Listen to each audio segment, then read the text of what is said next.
الإنسان ما لم يعلم صدق الله العظيم.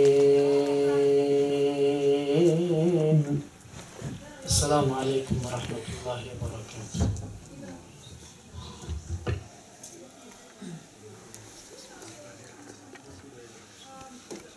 Rahmet, Allah razı olsun.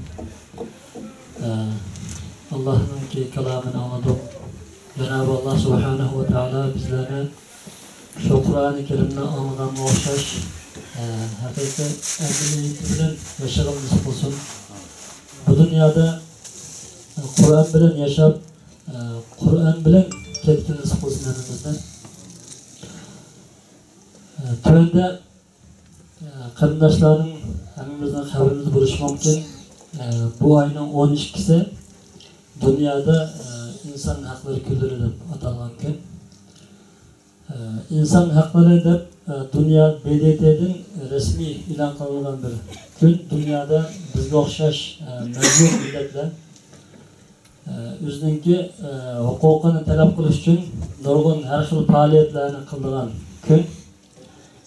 Biz Müslüman bulaş suhbetimiz bilen zade İslam dinimiz bu kişilik hukuk meselesiga qanday qaraydi? İslam dinimizde zade bu kişilik hukuk degan mesele bormi yo'qmi? Buni biz bir Müslüman bulaş suhbetimiz bilen bilishimiz intayin muhim. Çünkü biz bu devletlerde yaşayotimiz, olsak olsak anlaydiganimiz kişilik hukuk degan narsa eng ko'p bu yerda so'zlanadigan ham bu inson haqlari degan bu so'zni ko'p ko'tarib shuning bilan davron solib yashaydigan bir davlatda yashayotimiz. Buningga bizningki islom dinimiz kishilik huquq masalasi qanday qaraydi, zodi bormi yo'qmi? Bu to'g'risida jamiyatimizning raisi Isa Qarimning tayyorlab kelgan leksiyasini anglaymiz. Bundan keyin inşallah qarindoshlarimiz Germaniyadan alayda ziyorat keldi. Qarindoshlarimizniki alayda so'zlarini, yurak so'zlarini inşallah anglaymiz. Tövende İsa Qarim şu inson haqlari islom dinidagi bu masalani o'sha bermoqchi, diqqat qilib anglaymiz.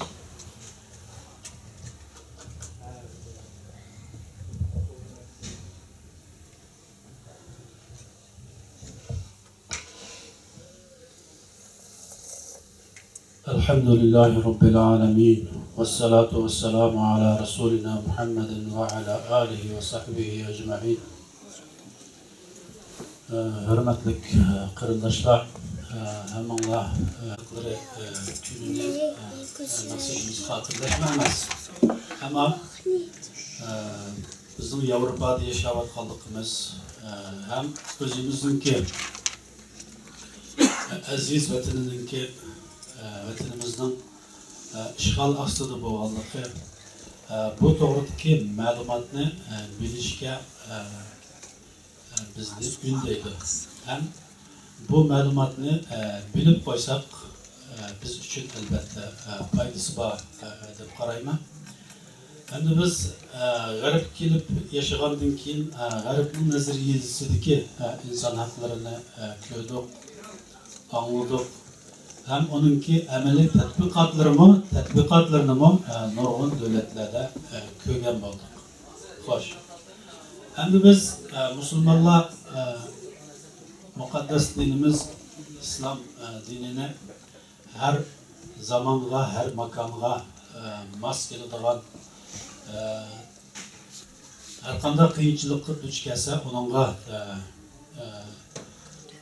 yaxshi şekilde hal qilish chorasini o'tirib qo'yib elib mangadigan mushundaq bir komil din ekanligini deb kelyapmiz.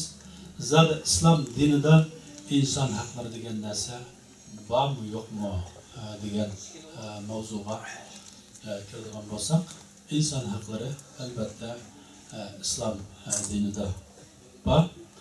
Endi islomdagi inson haqlarininki tushunchasi, mafhumi zodi nimadan iborat deganda, Endi bu haqda nurg'un olimlarniki yozgan maqolalari, tadqiqotlari bor ekan. Buning ichidan men birini bu yerga taqdim qilish uchun olib keldim.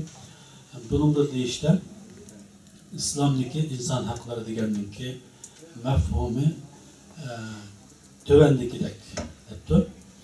Buningda bu islomdagi inson haqlari degan insondagi bir qator hurlik, bir qator haqlarni o'z ichiga olgan bo'lib, bu albatta birinchidan insonninki hurmatga sazovor ekanligini,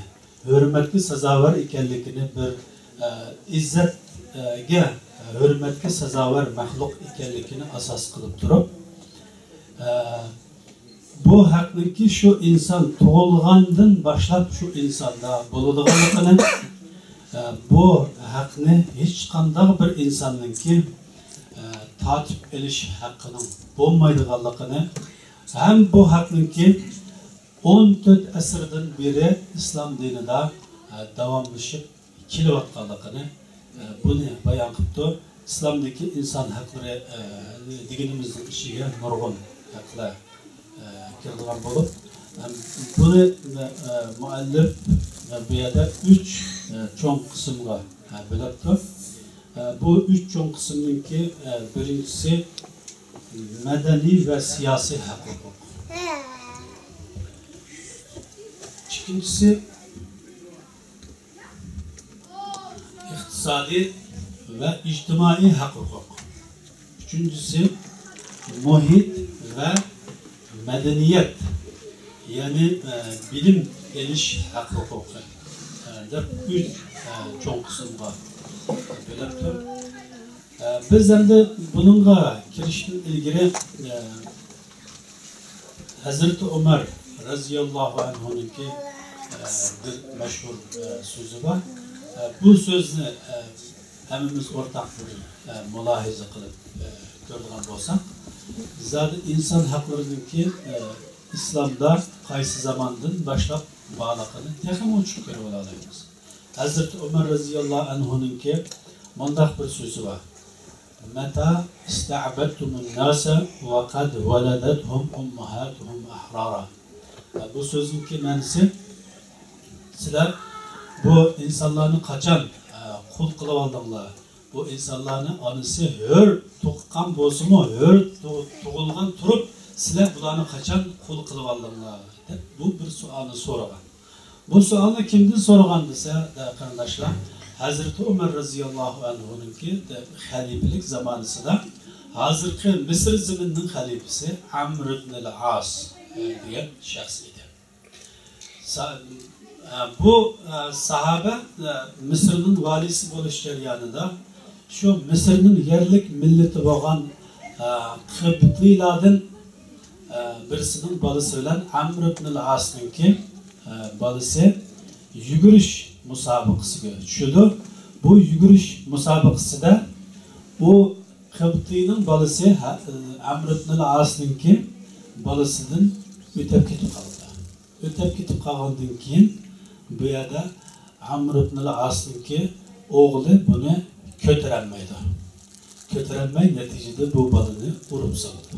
Urib solgandan keyin bu Umar ibn al-Xattobningki adolatparvar bir xalifaligini anglagan, bilgan bu Qibti yani İslam devletiningki bir vatandoshi shu vaqtida devletning baş merkezi olan Medine Münevvere'ge yo'lga chiqdi.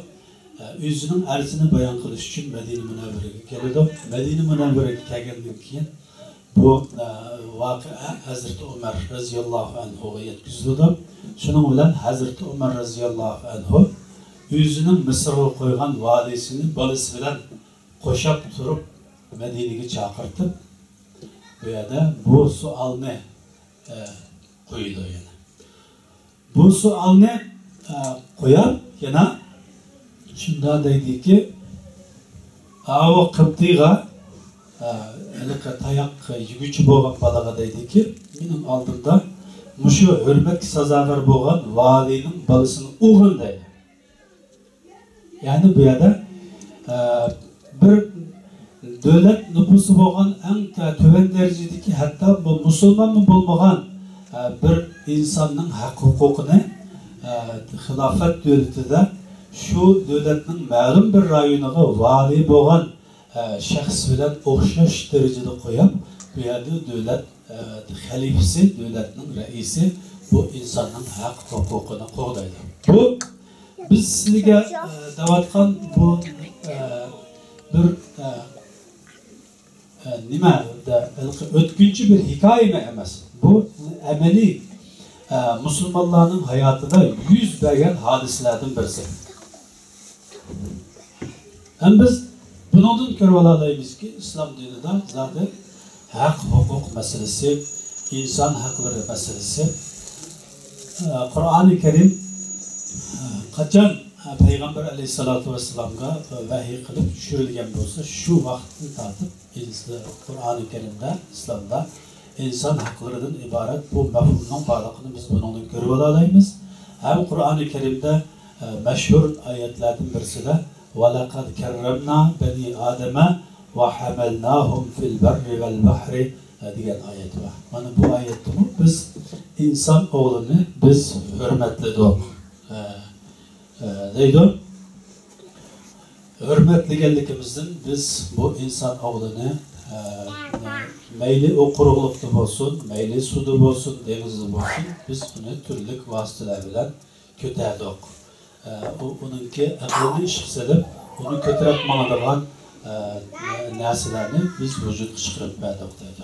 Biz buningdanmi albatta inson islomdagi inson haqlariniki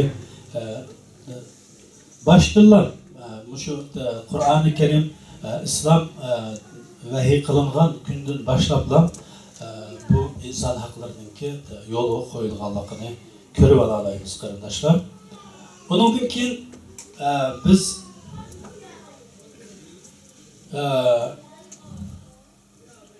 ko'pincha haqimiz burada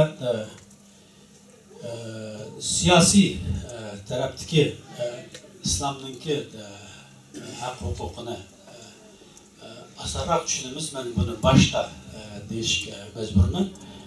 Biz islom xalifaligiga qaraydigan bo'lsak, islom xalifaligida tunji bo'lib saylanish huquqi o'tirg'a qo'yilgan.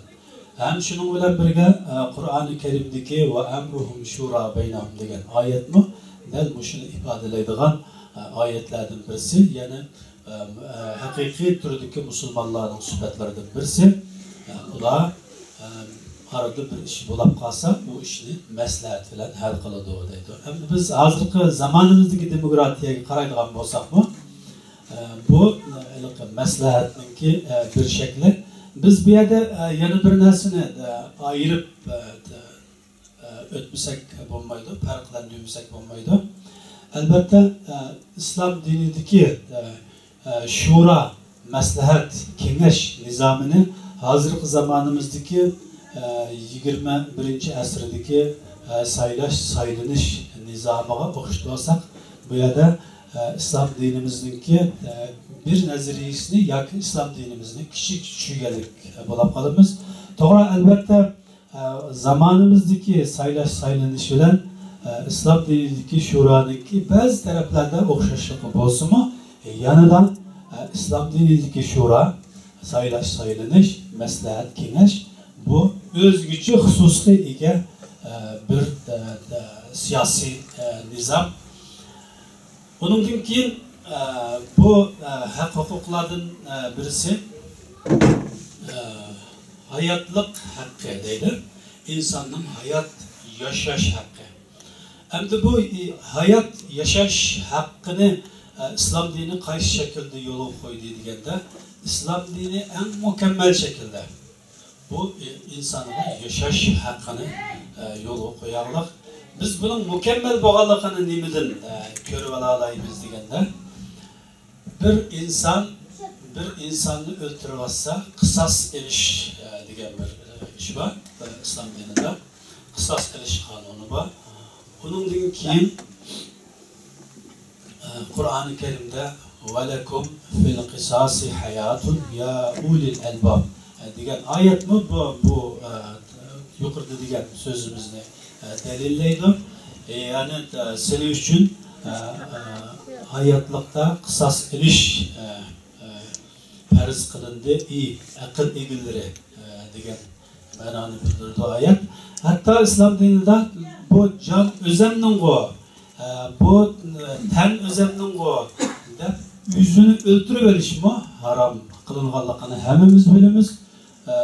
Şunun için bu yerda insanın hayat yaşaş hakkını İslam dininin ne kadar kadriligenligini bundan görüp alayımız. Yani bir hak hukuklardan birisi kardeşler, mal mülkke egi bulaş hakkı. Hem de bu İslam dinine karaydıgan bolsak, meyli mal mülkni tepiş yollarına karaydıgan bolsak, meyli hajlash yollarına karaydıgan bolsak mı, şahsilerninki mal mülki egi buluş hak hukuklarını İslam dini tonumak.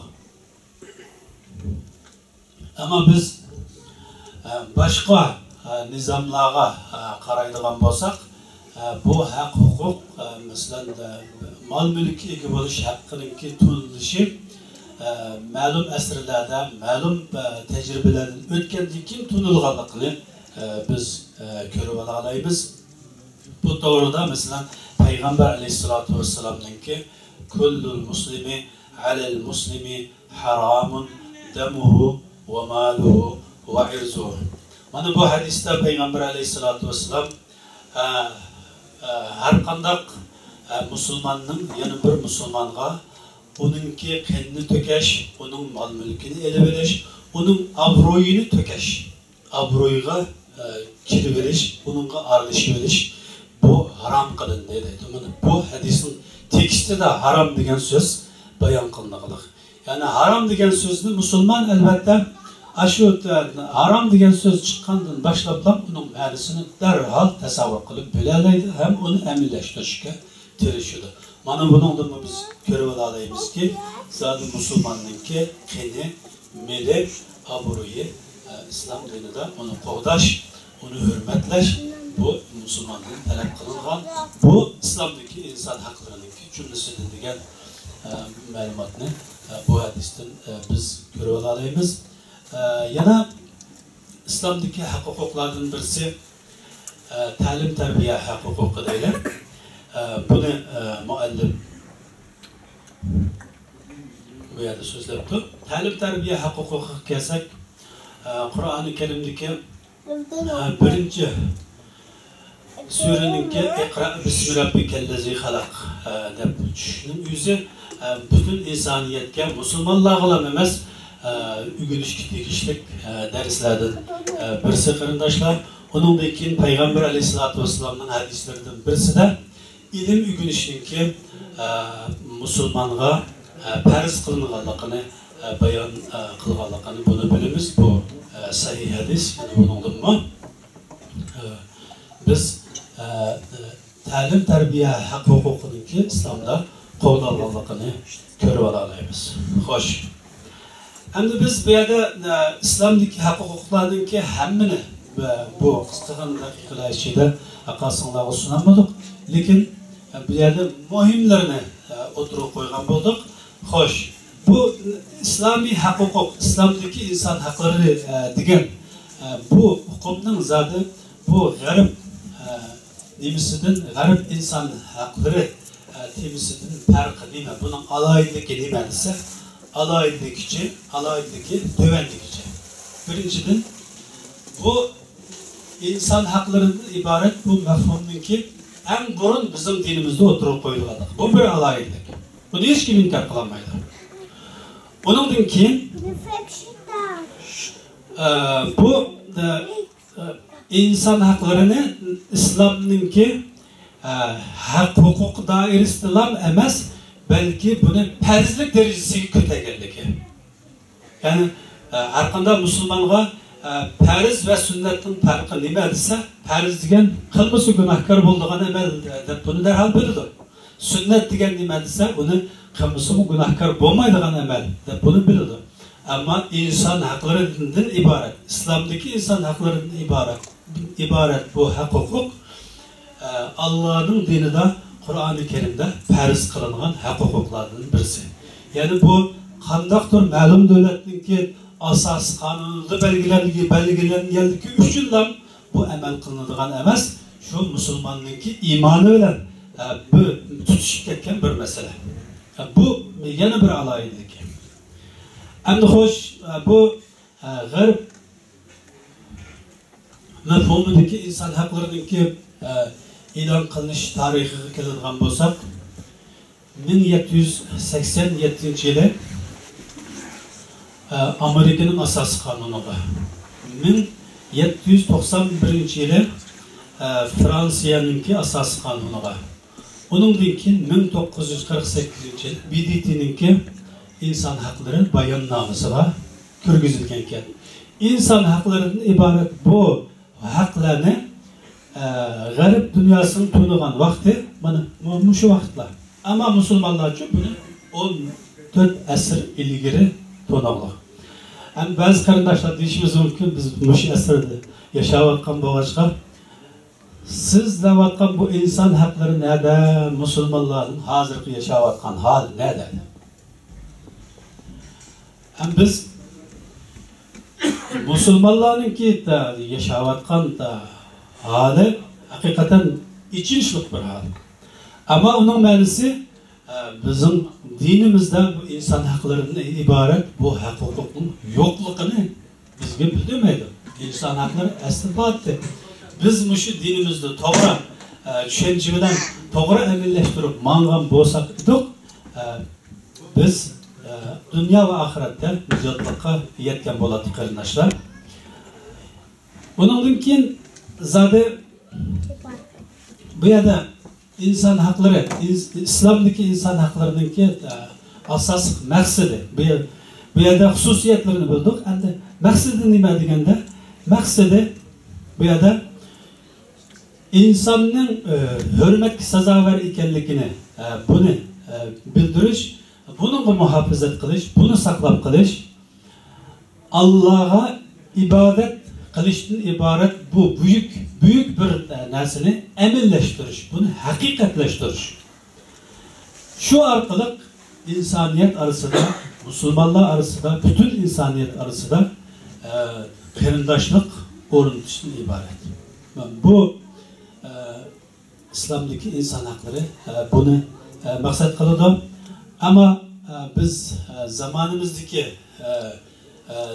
insan hakları bayannamelerge, onunki ameli tatbikatlarga qaraydigan bo'lsak, o insan haklarının ibaret bu ölçemdeki Avrupa'da bir xil ölçümü var, Asya'da bir xil ölçümü var, Afrika'da yana bir xil ölçümü var.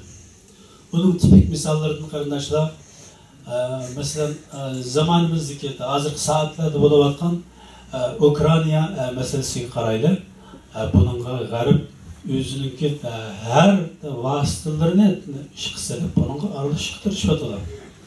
Ama Asiyadagi ma'lumotchilikqa qarayli, Misrga qarayli, Suriyaga qarayli, Falastinga qarayli, undan ilgari bizning vatanimizga qarayli.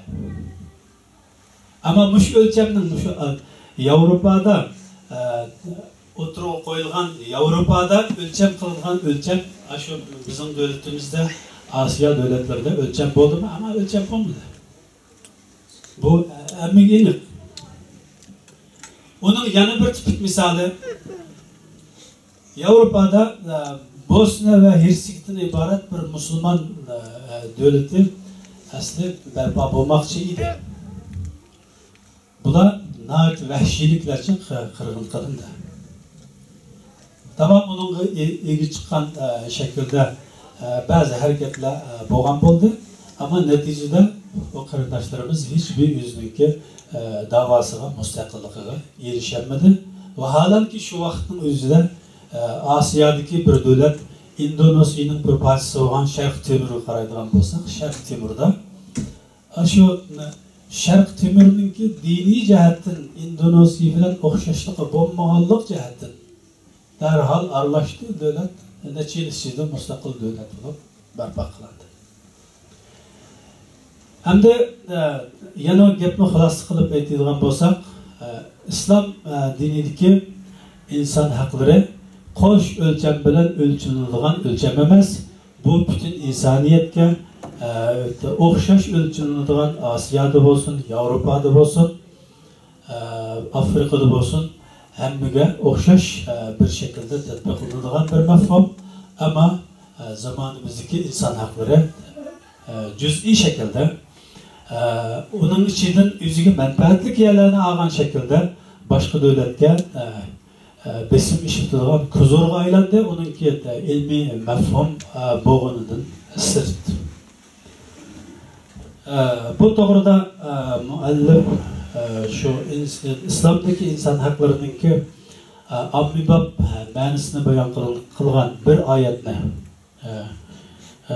bu yerda dalil keltiribdi. Bu oyat Allah tabaraka ve taoloning so'zi: "Qul ta'alu atlu ma harrama rabbukum alaykum alla tushriku bihi shay'a wa bil walidayni ihsana wa la taqtulu awladakum min imlaqin nahnu narzuqukum wa iyyahum ولا تقربوا الفواحش ما ظهر منها وما بطن ولا تقتلوا النفس التي حرم الله إلا بالحق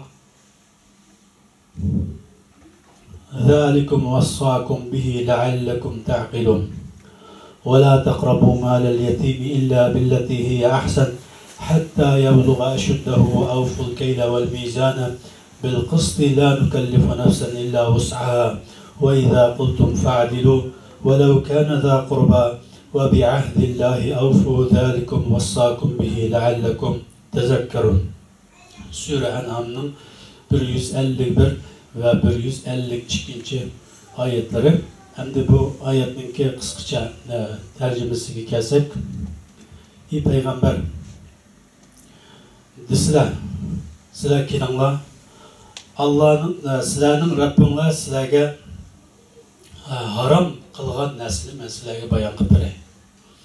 Haram qilgan narsa nima deganda, Allohga bir narsani shirk keltirmaslik, ota-onanglarga yaxshilik qilish, uningdan keyin balamni boqolmayman, balam ko'p bo'lib ketsa boqolmayman deb buni ko'zlab balalarni o'ldirish, u balalarga rizq berish va sizlarga rizq berish bizning vazifamiz. Uningdan keyin fohisha sadqılıqlarga yaqin kelmanglar. Meyli o sadqılık maxfi qiliq olsun, meyli oshkora qiliq olsun. Uningdan keyin Allah haram qilingan jonni o'ldirmanglar. Illa o jon uning o'zining haqqi bilan, ya'ni qisas ilinmasi bo'lmaydigan holatda bo'lsa, uni o'ldirishga bo'ladi, ammo boshqa shaklda o'ldirishga bo'lmaydi. Buni Allah sizlarga vasiyat shaklida sizlarga bayon qildi. Bu yuqoridagi ishlarni qilishni ولا تقتلوا النفس التي حرم الله إلا بالحق ذلكم وصاكم به لعلكم تعقلون. Mush yuqoridagi narsalarni sizlarningki aql egillari